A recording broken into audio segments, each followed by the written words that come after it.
इंसानी ज़िंदगी हकूक़ और फ़राइज़ का मजमूआ है। हकूक़ की पासदारी और फ़राइज़ की अंजाम दही में मुनासिब तनासुब ही इंसानी ज़िंदगी की कामयाबी का ज़ामिन है। पाकिस्तान का आइन और कानून हर शहरी के बुनियादी हकूक़ को तस्लीम करता है और उनकी हिफाजत की गारंटी भी देता है। कानून और शरीयत हर इंसान को ये बुनियादी हक भी देता है कि वो अपने जानो माल और इज़्ज़त आबरू की खुद भी हिफाजत करे।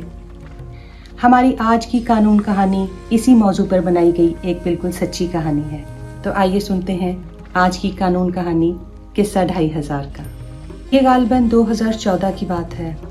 महक को ग्रेजुएशन किए 2.5 या 3 साल का अरसा गुजर चुका था। अब तक उसकी डिग्री आ जानी चाहिए थी, मगर ताहाल अभी कॉलेज वालों की तरफ से कोई इत्तला न थी। वो हर हफ्ते या 15 दिन के बाद कॉलेज वालों को फ़ोन करके ये इस्तफसार करती कि उसकी डिग्री कब आएगी, और कॉलेज वाले उसे हर दफ़ा ये कहकर टाल देते कि अभी मज़ीद इंतज़ार किया जाए। कॉलेज वालों ने इसी टाल मटोल में इतना वक्त गुजार दिया था कि वो अनकरीब कॉन्वोकेशन की एक खूबसूरत तकरीब ऑर्गेनाइज़ करने वाले हैं और तमाम स्टूडेंट्स को डिग्रियाँ वहीं पे दी जाएंगी। तमाम स्टूडेंट से इस मद में 1 साल कबल फ़ीस भी वसूल कर ली गई थी, मगर अभी डिग्री तो दूर की बात, कॉन्वोकेशन का भी दूर दूर तक कोई पता न था। महक और उसकी तमाम क्लास फेलोज इस वजह से बहुत ज़्यादा परेशान थीं, मगर बेबस थीं, क्योंकि कॉलेज की इंतज़ामिया की तरफ से उन्हें एक नई तारीख देकर टाल दिया जाता था। बिलाखिर महक का सब्र जवाब दे गया और उसने फ़ैसला किया कि वो मज़ीद ढकोसले और बहानाबाजी बर्दाश्त नहीं करेगी। उसने इंटरनेट से डीओ कॉलेजेस का नंबर और एड्रेस निकाला और उनके नाम एक दरख्वास्त लिखी। उसने अपनी तमाम क्लास फेलोज़ और दोस्तों से दरख्वास्त की कि वो आकर उस दरख्वास्त पर साइन करें ताकि वो दरख्वास्त आगे फ़ाइल की जा सके। मगर बदकिस्मती से उसकी किसी भी दोस्त, किसी भी क्लास फेलो ने इस बात में उसका साथ न दिया। चुनांचे उसने अपने तौर पर अकेले ही इस दरख्वास्त का इंदराज कराने का फ़ैसला कर लिया और डाक के ज़रिए दरख्वास्त डीओ कॉलेजेस को भिजवा दी। ठीक 2 दिन बाद उसे कॉल मौसूल हुई कि उसे डीओ कॉलेजेस के दफ्तर में बुलाया गया है। उसने अपनी वालदा को लिया और दफ्तर पहुंच गई। डीओ कॉलेजेस ने उन्हें बहुत इज्जत और शफकत से बिठाया और महक से पूरा मामला बयान करने को कहा।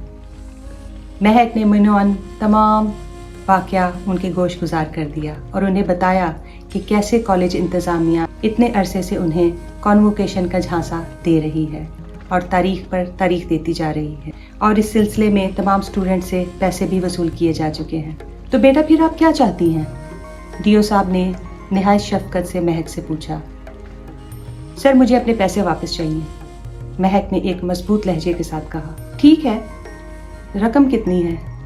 डीओ साहब ने पूछा। सर, रकम तो सिर्फ 2500 है, लेकिन बात पैसे की नहीं, लेकिन बात हक की है। मैं अपना हक नहीं छोड़ूंगी, महक ने पूरा एतमाद और मजबूत लहजे से फैसला कुन अंदाज में कहा। डीओ साहब का चेहरा हैरत और खुशी से जगमगा उठा। शाबाश बेटा, हमें तुम्हारे जैसे नौजवानों की ज़रूरत है जो अपने हक के लिए आवाज़ उठाना जानते हो। हक छोटा बड़ा नहीं होता, हक हक होता है।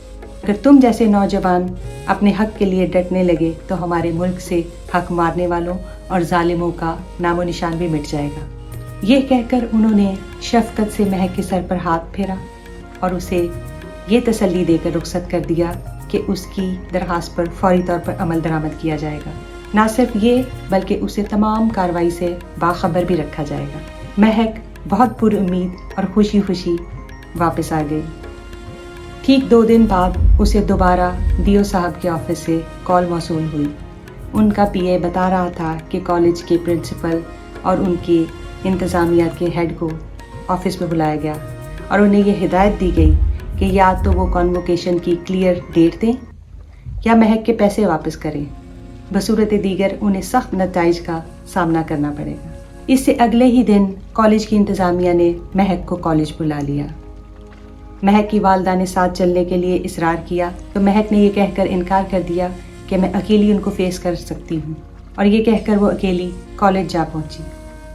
इंतज़ामिया ने पहले तो उसे बहुत ज़्यादा प्रेशराइज़ करने की कोशिश की, مگر جب اس نے ہر قسم کا دباؤ قبول کرنے سے انکار کر دیا تو وہ لوگ لٹرلی منتوں پر اتر آئے اور اسے کہنے لگے کہ وہ اپنی درخواست واپس لے لے کیونکہ وہ جلد ہی کانووکیشن ارینج کرنے والے۔ دعویٰ تو وہ پچھلے 1.5 سال سے کر رہے تھے مگر اب مہک مزید بیوقوف بننے کو تیار نہ تھی، لہٰذا اس نے صاف انکار کر دیا اور اپنی رقم کا مطالبہ کرنے کے ساتھ ساتھ یہ بھی کہا کہ ڈگری جلد از جلد اس کے حوالے کر دی جائے۔ چاروں ناچار کالج کی انتظامیہ کو اس کے 2,500 روپے واپس کرنا پڑے۔ مہک نے اپنی رقم وصول کی اور ایک فاتحانہ مسکراہٹ کے ساتھ کالج کے گیٹ سے باہر نکل آئی۔ یوں اس نے اپنا حق لینے کے لیے نہ صرف یہ کہ کالج کی طاقتور انتظامیہ سے ٹکر لی بلکہ انہیں تگنی کا ناچ نچا دیا۔ اس کہانی کو سنانے کا مقصد یہ ہے کہ لوگوں میں یہ شعور بیدار کیا جائے کہ حق تلفی اور ناانصافی کو ہم خود فروغ دیتے ہیں۔